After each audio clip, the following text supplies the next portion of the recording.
Hey, welcome back. I got a request for more rapid fire QT50 tips. And I got another request for rapid fire Honda Express tips. I guess I guess people like a more, you know, less than trudging pace. They want a quicker pace. They want, some up tempo. I guess is what's going on here. But before we get to the up-tempo rapid-fire tips on the QT50 Part 2, wanted to thank Carl, Benjamin, Jason, and Rob for their generous donations. And the HPI ignition system has been ordered. And I want to thank Treatland as well. And so I got the free shipping, so I hope to have it by the end of the week, Thursday or Friday, I imagine. So the Kentucky Yankee, Benjamin, who's been on hiatus, asked about the crossbar, and I had to look it up. It's a Vespa Chow crossbar made by MLM. And what can you see? Let's go back here. So it just connects on one side. Ideally, it would be like a U joint or something, and connect on both sides of the frame here. And then on the other end, you can actually adjust this, and it basically adds a little more stability. Actually, I think it adds quite a bit more stability to the bike. And I wanted a crossbar, and I figured they make them for quite a few other bikes, but not the QT50. I should let Treatland know that, hey, this works on the QT50. I'll do that. I'll let Benji know. But I should probably do like a side-by-side comparison. Ride a QT50 without it and ride it one with it. But I think it adds quite a bit of stability. So if you want a crossbar like this for the QT50, look up the Vespa Chow crossbar on Treatland. It's made by MLM, Motion Left Mopeds. It's about $65 retail. Get it on sale for less. Moving right along, tip number two, coming soon. All right, we're back with tip number 2. See, I told you it would be real soon. This is actually a friend of mine's bike, and it broke down on him, so he called his buddy who had a pickup truck to come get him, and they didn't have tie down, so they just threw it in the back of the truck, and look what resulted. He bent the turn signal down. So tip number 2 is have tie downs in the back of your truck, and just don't throw the damn thing down on the bed, Come on, man. I mean, yeah. Now, all right, I think I see how I can unbend it, but he wants to sell me this bike, right? And he wants $300 for the bike. I'll give you a better shot of the bike here in a minute. But I'm kind of like, dude, if you're going to treat it like this, what else? I just don't want to buy a bike from somebody who treats it like that. Come on, man. You want to stay here while I try to unbend this? Yeah, why not? Just hang tight with me. Maybe we could learn something together. But, dude, come on. Treat it with a little dignity. I don't think I can get a good grip on this thing. All right. I'm going to just have to take the turn signal off and then bend the metal tab and put the turn signal back on. But, yeah. Come on, man. Don't do that. Don't treat your QT50 like dirt. That's tip number 2. All right, tip number 3 if you have to move your QT50 around a lot or lift it up, I just take this bicycle U-lock and grab it from here instead of the rack. The rack, especially if you're always lifting it up. I'm lifting these things up onto a workbench a lot of times. I probably should get like a pulley system or whatever, but the rack will dig into your hands and cause you grief. So U-lock, great way to pick it up by move it around. And then usually if I have to lift it on the workbench, I actually grab underneath the rear differential from there. But this is good, especially if you got a low hanging pipe like any of the MLM pipes, and you're taking it over a step or something like that. You don't want to scrape the bottom of the pipe. Well, then you lift it up from here. I know, not the greatest tip in the world, but it saved my hands. So, maybe you're in a similar situation. Okay, where are we in tip number 4? One was the crossbar. 2 was, yeah, use tie downs. Don't throw your QT in the back of a pickup truck flat. Don't treat it like dirt. 3 was the U-joint. We're going to get to some better ones here. So on the stock QT50 carb, as you can tell, he hasn't kept this real nice. Another reason why maybe I don't want to buy it. But anyways, I replace, it has a JIS screw here. This is an M5 Allen head bolt with a washer and then a nut on the back. And these tighten better than the stock screw that's there. And obviously it's easier to work with too. So M5, I kind of forget the length, but you can just measure your old one. Go to boltdepot.com and you can get one or a couple or a few of those there. If you're worried about, I guess I should say also, sometimes you'll get some air leaks between, where it's connected here onto the intake, and this cinches it up real nice. So you have a little less concern about those. And then I guess, on this side, I've got the Allen heads here on this as well. And then I believe you take this cover off, there's some more that I've replaced. Yeah, there's some more that I've replaced inside of there. Not the stator ones, but the ones that are part of the crankcase. And as you might be able to tell, despite the background of that dirty carb, we've got the clear oil line. We don't have the clear fuel line on this, but I guess we do have a filter. We don't have the clear fuel line on this one, but we do have a filter. At least look through there to see if fuel's going through, but it's a little harder to tell. Back to the headlight again. I forgot to mention, this is a stock QT50 headlight. Another headlight option that you have is, what's going on with this one? Oh, that's nice. Is the bolt? Yeah, what's going on with that one? I'll look at that later. But anyways, another option you have if your stock headlight burns out is go to Beatrice Cycle. I think it's dratv.com, and you can purchase a Honda C70. There's that Honda Passport bike again. A Honda C70 headlight with replaceable bulb, and I think you can get it in, I have to double check, 6 or 12 volts.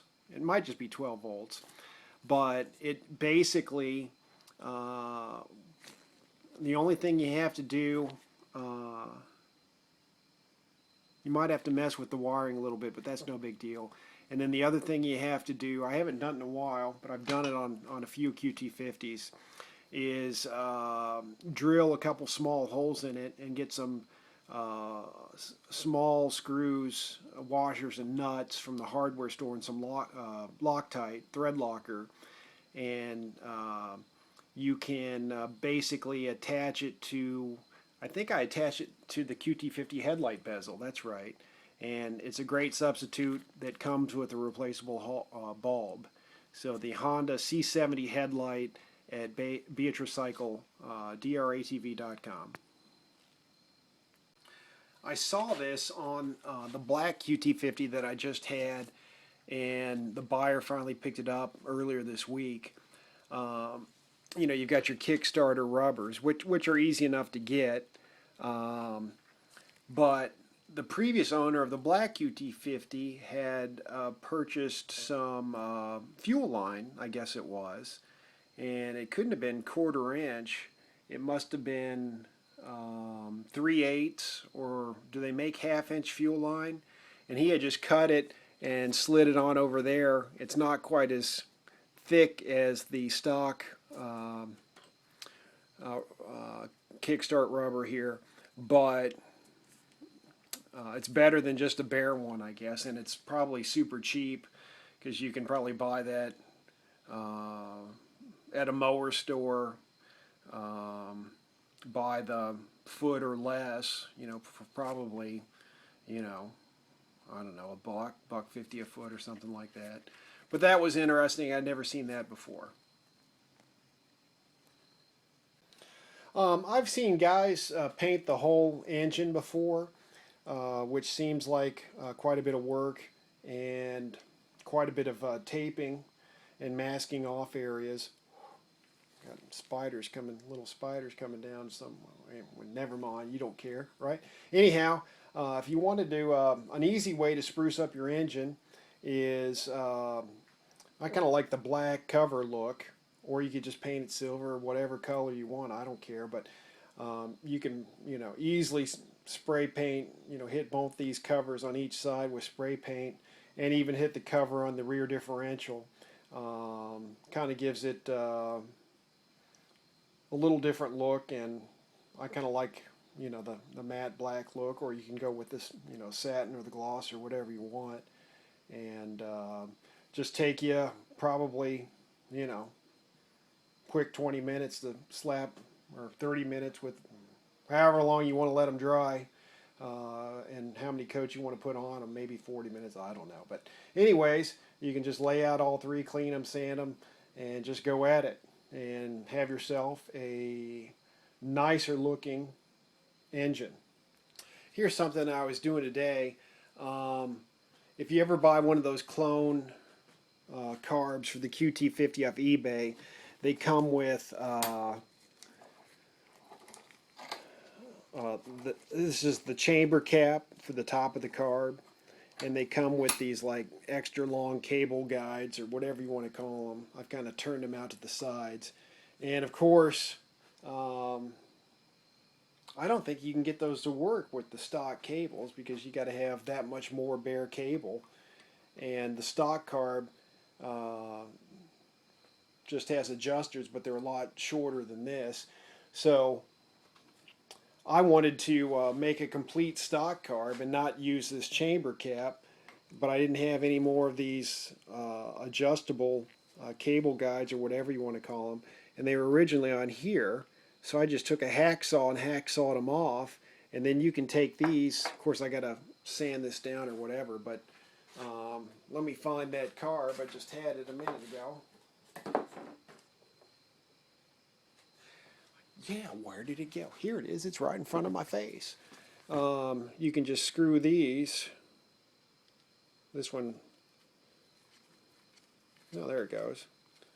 Has some rough edges. I gotta just, you know, sand those out. As you can see, sand that down, and it should work perfectly. But yeah, just cut those turkeys off and put them on the carb. All right, when cleaning a carb on a QT50, the main thing you want to do is get a thin wire, I don't know if you can see that, through that idle jet, and then floss it out. That's usually the biggest problem with these carbs. And I approached it from, you know, going down the slide chamber, finding that little hole, and then shoving it through. You can also try to do it this way, but now, yeah, I can even look through there. I can see through both the main jet opening and now the idle jet opening. Oops, sorry. You're not going to be able to see it on camera, I don't think. We'll try, right? Just for... You can see through the main jet on the right. There you go. You can see through both of them. Look at that. This carb's pretty much... we got some oxide, aluminum oxide on it, but that is really the main thing. You can also do it with the choke passage here. It takes a steady hand. And you can also pop out the emulsion tube. Hey, let's do it. Let's do it. What do you say?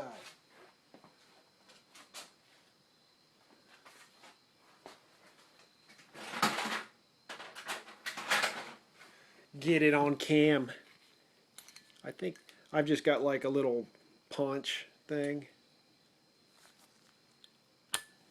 Ooh, look at that. Oh, come on out. See it coming out?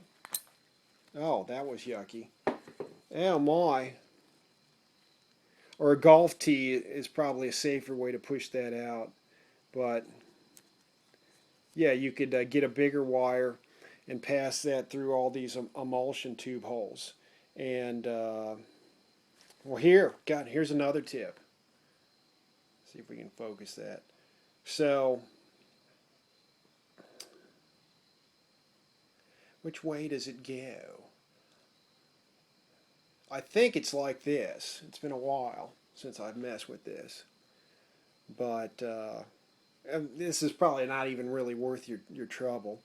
But, you know, if you're four-stroking, the easy thing to do is just get a smaller main jet.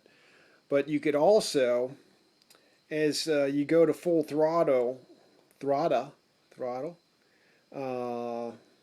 throttle, and it's pulling more and more fuel out.